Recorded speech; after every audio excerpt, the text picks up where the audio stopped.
بسم اللہ الرحمن الرحیم۔ آج کا اقتباس جناب ساجد حمید صاحب کی کتاب ہم پر مشکلیں کیوں آتی ہیں سے لیا گیا ہے۔ دنیا کی وقت، دنیا کی نعمتیں جن کے ملنے پر ہم خوش ہوتے اور جن کے چھن جانے پر یا محروم رہ جانے پر ہم پریشان ہوتے ہیں، ان کی وقت یعنی ویلیو کو دنیا کی حقیقت کے لحاظ سے متعین کرنا چاہیے۔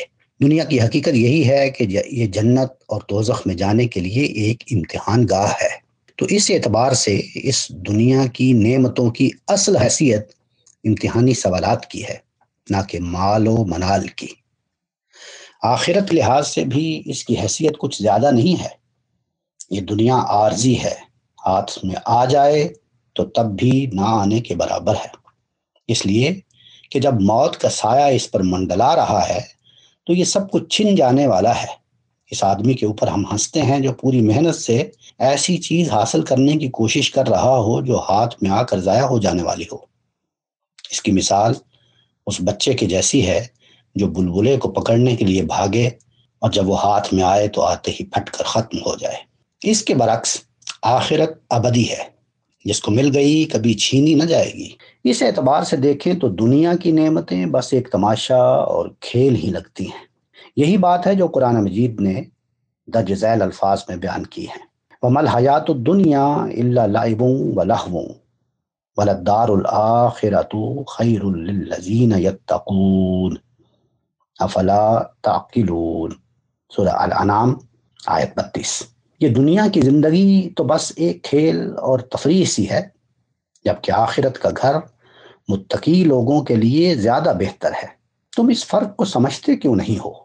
یہی وجہ ہے کہ آخرت کے مقابلے میں دنیا کی نعمتیں، مال و اولاد وغیرہ انسان کے لیے رکاوٹ بنتی ہیں، تو قرآن مجید انہیں انسان کے لیے فتنہ قرار دیتا ہے، یعنی ایسی چیزیں جو انسان کو غافل کر کے کسی مصیبت میں پھنسا دیں۔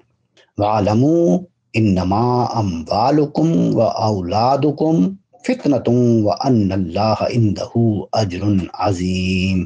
جان لو کہ یہ تمہارے مال اور تمہاری اولاد ایک فتنہ یعنی سامان آزمائش ہے۔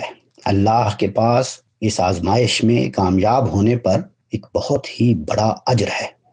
دنیا میں مشکلات کی ایک بڑی صورت اس دنیا کی نعمتوں سے محرومی ہے، اس لیے جو اس دنیا کی وقت کو سمجھ لے گا اس کے لیے اس کی محرومی ایسے ہی ہے جیسے آدمی کسی ایسے پھول کے پیچھے لگا رہے جس نے خزاں کے آتے ہی ختم ہو جانا ہے۔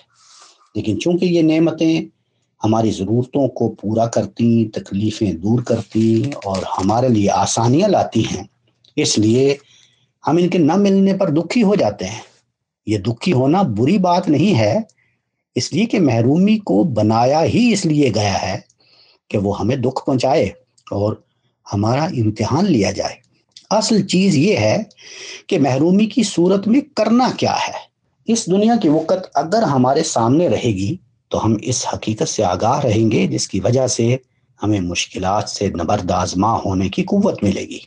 اس کی وقت یہ ہے کہ یہاں کی بڑی سے بڑی چیز بھی وقتی اور عارضی یعنی ٹیمپورل ہے، بالکل پھول کی طرح جس نے اگلے دن تک مرجھا ہی جانا ہے۔